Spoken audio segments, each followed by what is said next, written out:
Good morning, everyone, and welcome to the class. Yesterday, we were discussing about the jurisdiction of the Supreme Court in India, and in this regard, we have discussed the original jurisdiction of the Supreme Court. And today, we will discuss the writ jurisdiction of the Supreme Court. So, first of all, we must know the meaning of the writ. What is a writ? Actually, writ is a quick remedy against injustice. We can say that it's a device for the protection of the rights of citizens against any encroachment by the governmental authority. If the governmental authority is encroaching the rights of the citizens, then uh, in order to protect the rights of the citizen, this device is used by the High Court as well as the Supreme Court. And the writs were originated in Britain, where king or queen issued these writs. And these were the commands of the king or the queen to the judicial tribunal or other bodies to do something or not to do something. And later, what happened that these writs came to be enjoined by the judges of the King's Bench. And in India, the power to issue writs has been vested in the Supreme Court and High Court. So we can say, it is an extraordinary remedy, and it is issued only in special circumstances. So there are actually the Supreme Court uh, issues the writs under Article 32, which is the right to constitutional remedy, which contains the right to constitutional remedy. Then the power, right to uh, in issue of the writ is also been given to the High Court, and High Court uses this power under Article 226. So these are the important Article 32 for the Supreme Court and Article 226 for the High Courts. Okay, now we will see habeas corpus. What do we mean by? There are five main jurisdiction writs which are issued by the Supreme Court, and the first writ is habeas corpus. The meaning of habeas corpus is to have the body.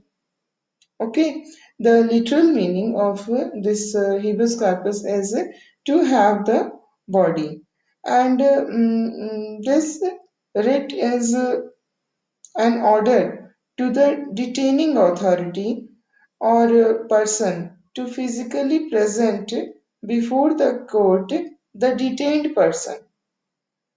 Whoever has detained someone, the detaining authority is given the instruction in the form of this writ, habeas corpus writ, to physically present before the court the detained person. The person who has been arrested, he must be presented in physical form before the court. And so the cause of detention, why the person has been detained by the detaining authority, so that the court can determine its the ground on which he was detained was right or wrong. Okay, so this is the habeas corpus writ.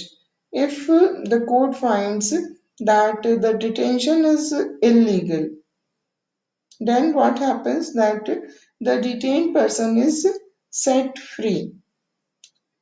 Its purpose is not to punish the wrongdoer, but the purpose is only to secure the release of the person who is illegally detained. So, in our country, we witness this type of incidents take place when a person is detained illegally. So, the main purpose of this writ is to release the person who has been detained illegally. Its purpose is not to punish the wrongdoer who have detained him illegally will be punished. No, it's not like that. The purpose of the writ is only to release the illegally detained person. Okay. Now we will coming to the second writ, and that is mandamas. Mandamas mean to give command. Okay. It is a command to act lawfully and to desist from perpetrating an unlawful act. The command is given to act according to law and to avoid from doing anything which is unlawful. It has a legal right which casts certain legal obligation on B. A can see a writ of mandamus directing to perform its legal duty. Mandamus is giving direction to any governmental authority, to any officer, or even judicial bodies to perform a public duty. Who is not doing its duty, then this writ is issued, and the governmental authority or the officer or the judicial body is asked to perform a public duty, and because it's a legal obligation to perform that duty. And this writ can be issued by the Supreme Court to enforce the fundamental right of a person when its violation by some governmental order or act is alleged. If there is a violation of the fundamental right of a person by any governmental order or act, then the Supreme Court can issue this order. It it is a general remedy whenever justice has been denied to any person. It may be issued not only to compel the authority to do something, but also to restrain it from doing something. It is both positive in nature also and negative in nature also. Because it compels the authority to do something, then it is positive, but it also stop it, restrain it from doing something. It asks the authority not to do something. So this is mandamus. And now we will see the third writ, that is certiorari. Certiorari, it's a Latin word which means to certify. Certiorari, to certify. Okay? It was essentially a royal demand for information. The king, wishing to be certified of some matter, ordered that the necessary information be provided for him. As earlier I told you that these writs were the commands of the king or the queen in Britain. So the king wants some matter, some necessary information. He wants that the information must be provided to him. Then in that case, certiorari is issued. It is a judicial order operating in, it is a judicial order. We can say it that it is a judicial order which is made in the original legal proceeding, directed to any constitutional, statutory or non-statutory body or person requiring the records of any action to be certified by the court and dealt with according to law. So, this writ can be issued against constitutional bodies like legislature, executive, and judiciary, or their officers also, and statutory bodies like corporations, non statutory bodies like companies and cooperative societies and private bodies and persons also. It can be issued to judicial, quasi judicial, as well as administrative action. So, this is the writ of certiorari. Then, the fourth writ is prohibition. Prohibition is to prohibit. It is a judicial order to the to any constitutional or statutory or non-statutory agency from continuing their proceeding. It is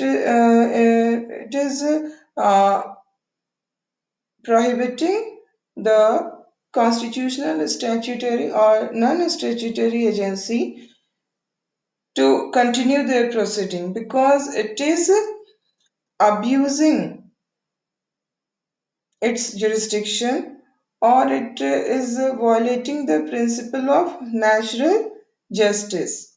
It is going beyond its jurisdiction, and because of this, writ is issued to stop doing that. The proceedings are stopped by this writ, and it can be issued to any constitutional, statutory, or non statutory body. So, for the writ of prohibition, it is important that it can be issued when there must be something to be done. It is a writ of right. Prohibition has much in common with certiorari. Both are very much same because both are jurisdictional writs. They both are issued against judicial or quasi-judicial authorities on similar ground. But there is difference also between the two, prohibition and certiorari. Prohibition is issued while judicial process is in motion to prevent it from proceeding further. Okay, prohibition is to prevent आगे की proceeding को रोकने के लिए prohibition जो है वो issue किया जाता है और certiorari is issued to quash the proceeding and is therefore issued when the judicial process has ended. Okay, so prohibition is कि जब की process चल रहा है उसी दौरान इसको इशू किया जाता है बट सर्टियररी है when the judicial process has ended. So we can say that the object of the writ of prohibition is prevention. Okay, prevent कर दो रोक दो यहीं पर जो प्रोसीडिंग चल रहा है उसे रोक दिया जाए while certiorari is used as a cure हो गया है proceeding has been completed now after the completion of the proceeding this writ has been issued so this is the difference between certiorari and prohibition then we will see this quo warranto quo warranto uh, it's a question asking with what authority or warrant. Okay, so this writ may be sought to clarify in public interest the legal position in regard to claim of a person to hold a public office.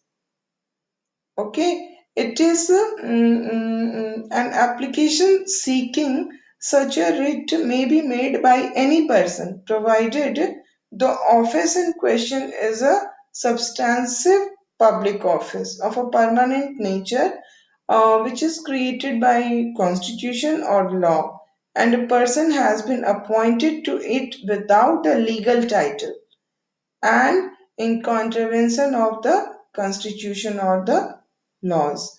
So this writ is uh, when a person is holding a public office and he is not entitled. Okay, the person has been appointed to it without a legal title. He is not entitled for that post, but he has been appointed to the post. Then, in that case, this writ is issued. It can be issued against officers created by the Constitution, such as Advocate General, the Speaker of the Legislative Assembly, officers under the Municipal Act, members of a local government board. So all these against all these posts, this writ can be issued. So these are the description of the writ jurisdiction of the Supreme Court. So now we will see the appellate jurisdiction of the Supreme Court. Appellate jurisdiction, the Supreme Court is the highest court of appeal. We have seen in the structure of the judiciary that the Supreme Court is at the apex, isn't it? So it is the highest court of appeal because we have integrated judicial system. A person can appeal to the Supreme Court against the decision of the High Court. So a person has a right to appeal to the Supreme Court whenever there is any judgment given by the High Court.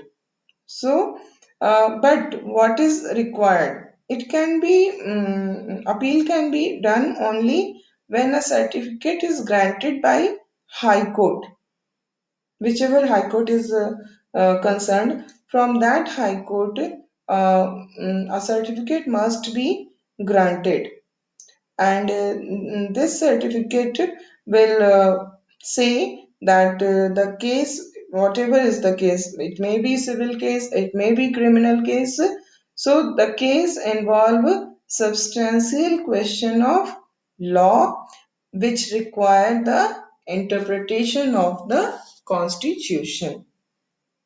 Okay, so there is need of for appeal, that the high court must issue this type of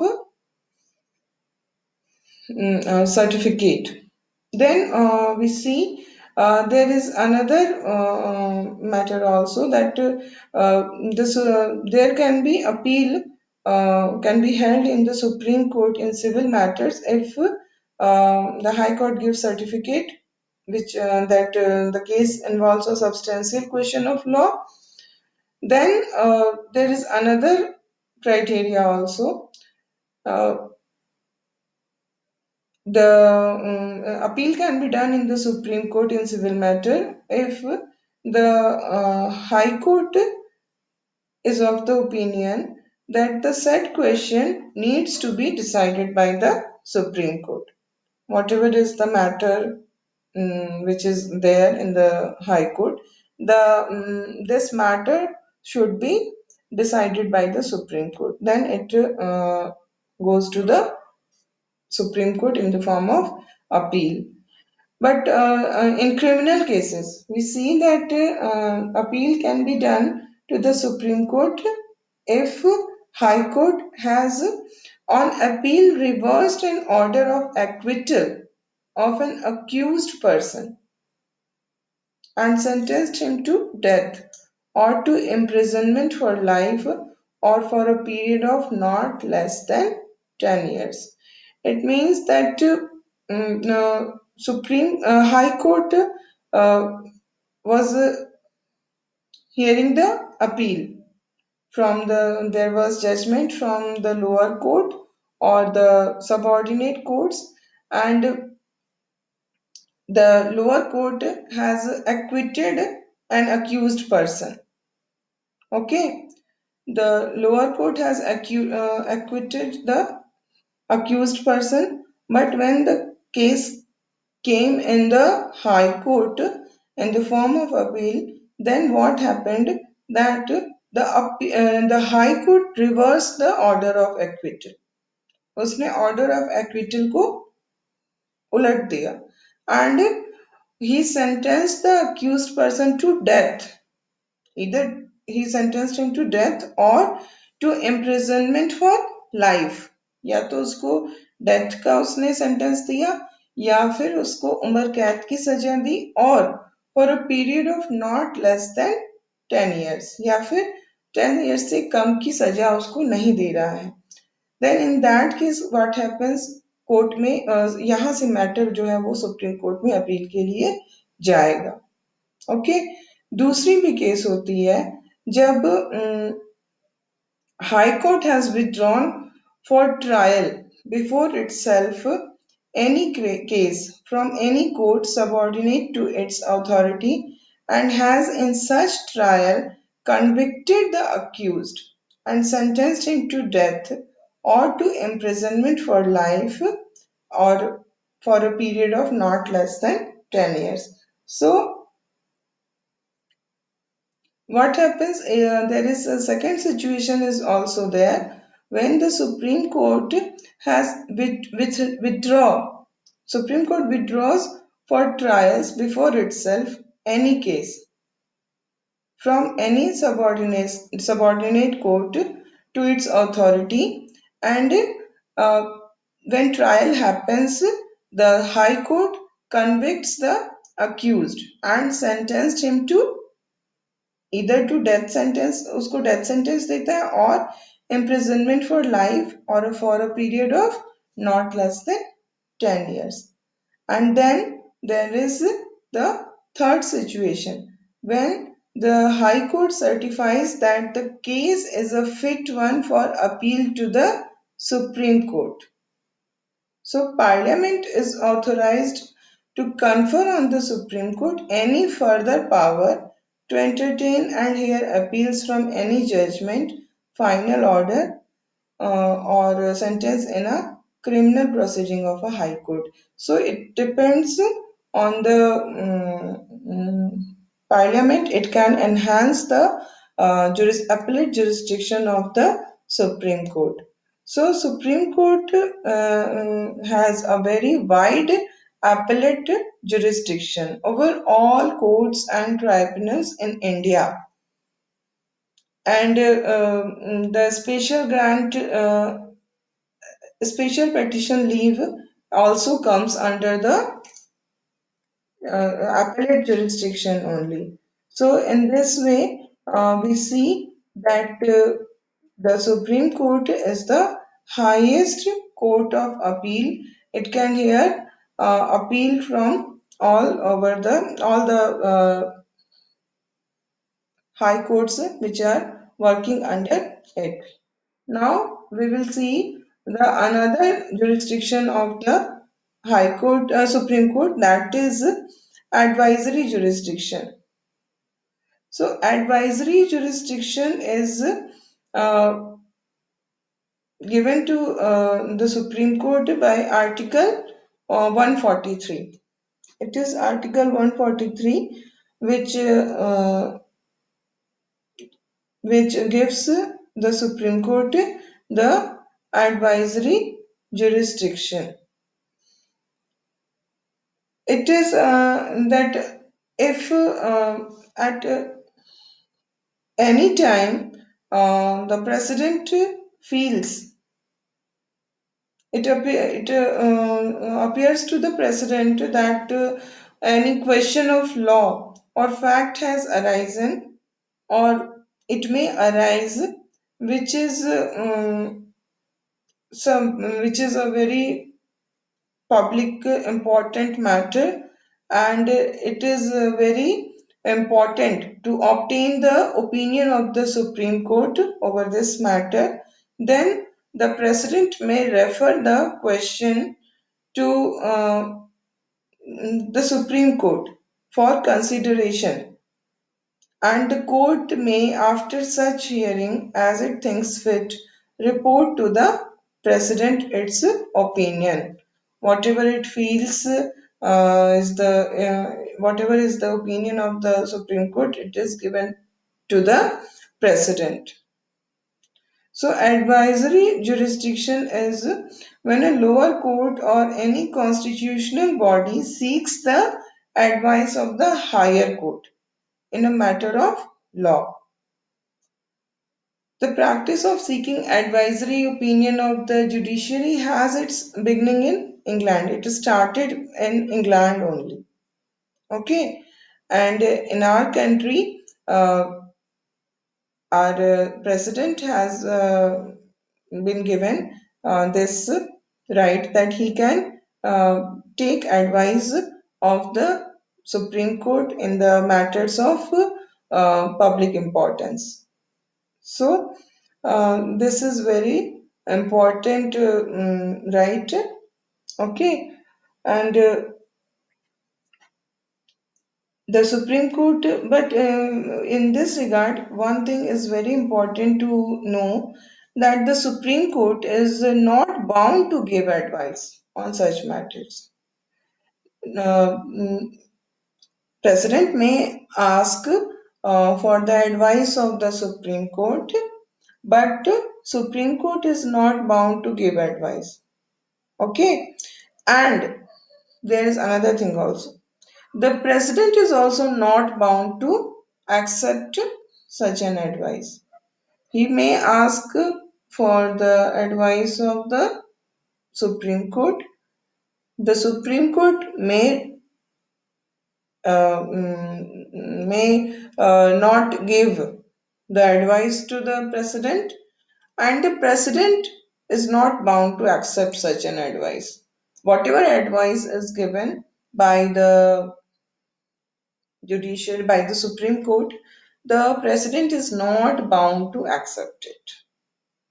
So there is a question, if the president is not bound to accept the advice of the Supreme Court, then what is the utility of this advisory jurisdiction? Why this power has been given to Supreme Court?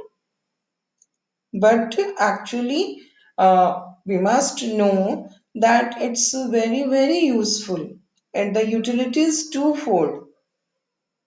What are the two utility of this advisory jurisdiction? The first utility is that it allows the government to seek legal opinion on a matter of importance before taking action on it, because there may be some legal matter involved in the in the matter which is public important matter.